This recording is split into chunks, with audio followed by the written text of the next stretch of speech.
A las 6:33 en Caracas, Venezuela, estamos de vuelta con más de Primera Página, listos para revisar la actualidad internacional. El jefe del grupo chií libanés Hezbollah, Hassan Nasrallah, amenazó este miércoles al Estado hebreo y advirtió que no hay ningún lugar de Israel que esté a salvo de sus misiles si el gobierno israelí, en guerra contra el movimiento terrorista Hamas en Gaza, abre un nuevo frente en su frontera norte.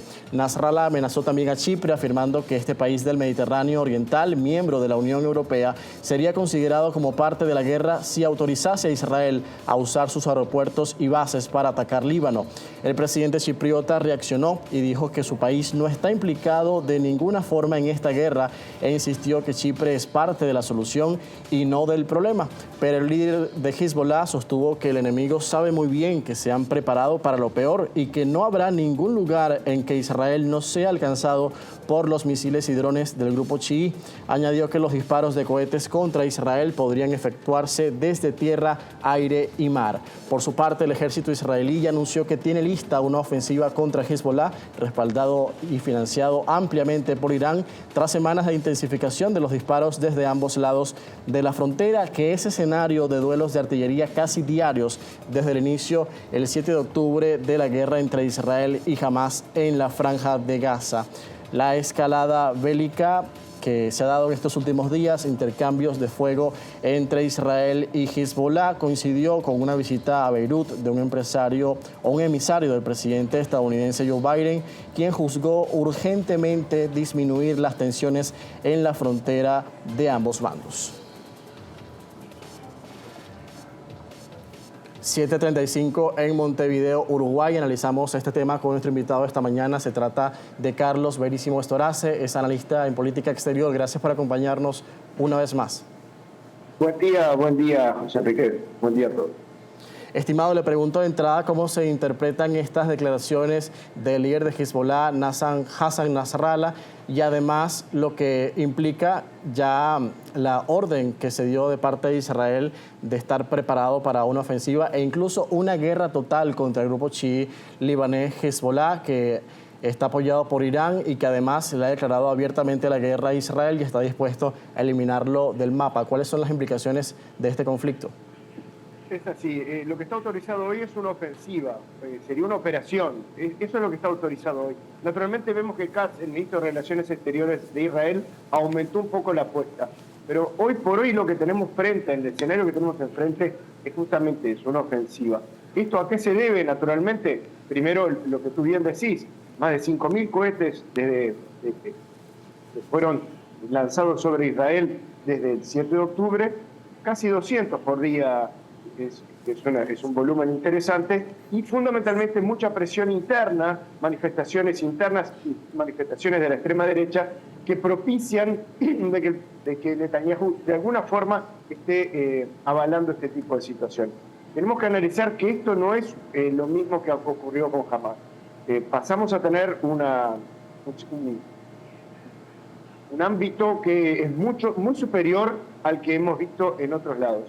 Veamos que esta presión interna, si no es bien considerada, puede dar un drama mucho más importante. La presencia hoy, sí, de Holstein, que es un agregado especial de Estados Unidos, tanto en Líbano como en Israel, y no logrando solucionar este tema, llama poderosamente la atención, ya que Israel tiene en stand-by entre 1.800 y 3.200 bombas que fueron enviadas por Estados Unidos.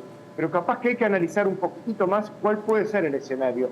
No es lo mismo lo que ocurrió en Gaza que lo que puede llegar a ocurrir en Líbano. Claro, y le pregunto exactamente sobre eso, porque estamos hablando de un ejército muy poderoso en una potencia regional que es Israel, y por otro lado, un grupo que es considerado terrorista por la comunidad internacional, es Hezbollah, que también es muy poderoso. ¿Cuál es el riesgo de una ampliación del conflicto en Medio Oriente y que esto lleve a un escenario mucho peor del que ya vemos en la Franja de Gaza en la confrontación entre Hamas e Israel? Muy buena pregunta, porque eso es lo que realmente importa en el día de hoy. Estamos viendo que Hamas tenía un ejército considerado hasta hoy, ¿no? Estamos hablando de información que uno puede tener de analistas de guerra de 40.000 partisanos o soldados. En este caso, Hezbollah, solo en el Líbano tendría entre 100 y 130, pero además en Irak podría tener presencia de otros 100.000 más. Y también hay que ver que los hutíes que están en Yemen hablan de 130.000 más. Este tipo de guerras es mucho más poderosa, fundamentalmente porque Gaza estaba muy acotado su escenario de guerra, frente a que Hezbollah en el Líbano tiene una espalda muy grande, es interesante ver el mapa, una espalda muy grande de penetración frente a por lo menos 4 países y de reaprovisionamiento frente a Irán. Pero además el sistema de guerra no va a ser el mismo. Hezbollah tiene sí lanzaderas, tiene sí una gran cantidad de cohetes, tiene 2.000 drones muy modernos y de muy buena calidad, tiene la posibilidad de bombardear el Mediterráneo y tiene fundamentalmente un poder de guerra muy superior. Pero además de todo eso, Hamás se respaldaba en 2 millones, más o menos, en la población que estaba en la Franja de Gaza. Hezbollah tiene un respaldo hoy en forma dinámica de 14 millones de personas donde no se pueden esconder. Esto pasaría a ser una guerra mucho más larga y mucho más importante. Bien, ya que analizamos los escenarios en el Medio Oriente, ¿cómo continúa viendo desde su punto de vista la situación en la Franja de Gaza, la crisis humanitaria que se vive y además la posición internacional respecto a la guerra para buscar un alto el fuego y la liberación de los rehenes que continúan secuestrados por Hamás? ¿Por qué fracasó en el caso de el Medio Oriente la propuesta de tregua que hizo el presidente de Estados Unidos, Joe Biden? Hamás la rechazó, no admitió lo que allí estaba establecido y eso quizás ocasionó que se detuviera este acercamiento, estas negociaciones para alcanzar una tregua. Ese es el otro escenario que también tiene que ver Israel hoy. Israel no podría o no debería tener 2 escenarios de confrontación al mismo tiempo. Lo de Gaza no se ha terminado, como bien argumentás. Última anotación de lo anterior que me parece que es importante. Un bombardeo desde el Líbano no es el mismo bombardeo que vimos el 13 de abril, donde había un poco más de tiempo ya por la trayectoria de los propios misiles para que las protecciones israelíes pudieran prever cuáles eran los cohetes que eran lanzados.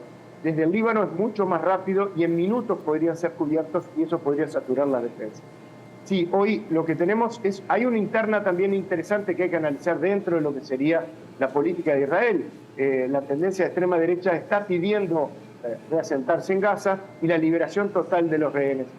Estos meses han desgastado bastante lo que sería la política interna, aunque Netanyahu ahora en estos últimos días ha aumentado un poco en las encuestas, han desgastado muchísimo lo que puede ser la presencia política del presidente frente a la población. Hamás, en este caso, cuesta definir muchas veces cuántos líderes tiene Hamás en territorio y cuál es la presencia de Hamás en la franja todavía, que sigue teniendo resistencia y la franja no ha sido tomada en su totalidad.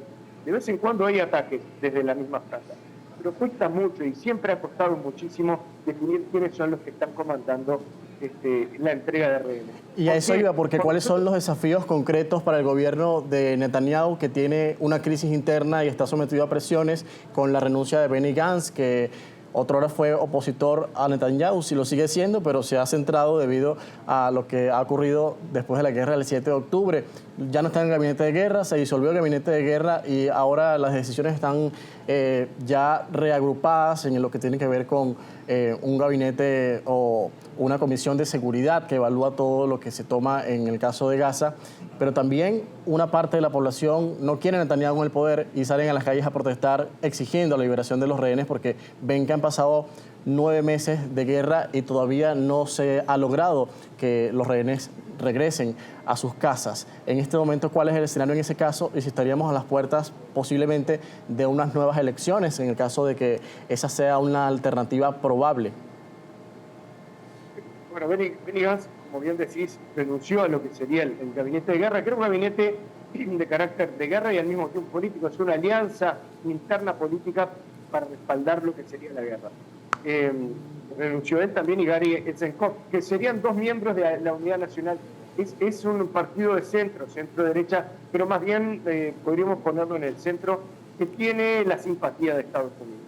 lo que hace en esta renuncia el presidente es no nombrar nuevamente un gabinete de guerra, y nombra un gabinete de seguridad, integrado por el ministro de Defensa, el director de Asuntos Estratégicos, el jefe del Consejo de Seguridad y el líder de un partido político de extrema derecha, que además es un aliado de él.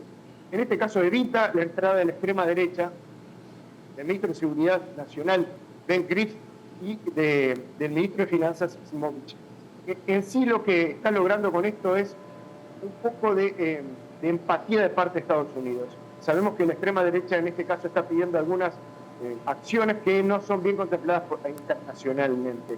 En el caso de lo que bien decís de Benny Gantz, es un líder político que vuelve a ser ahora jefe de gabinete y líder de la oposición.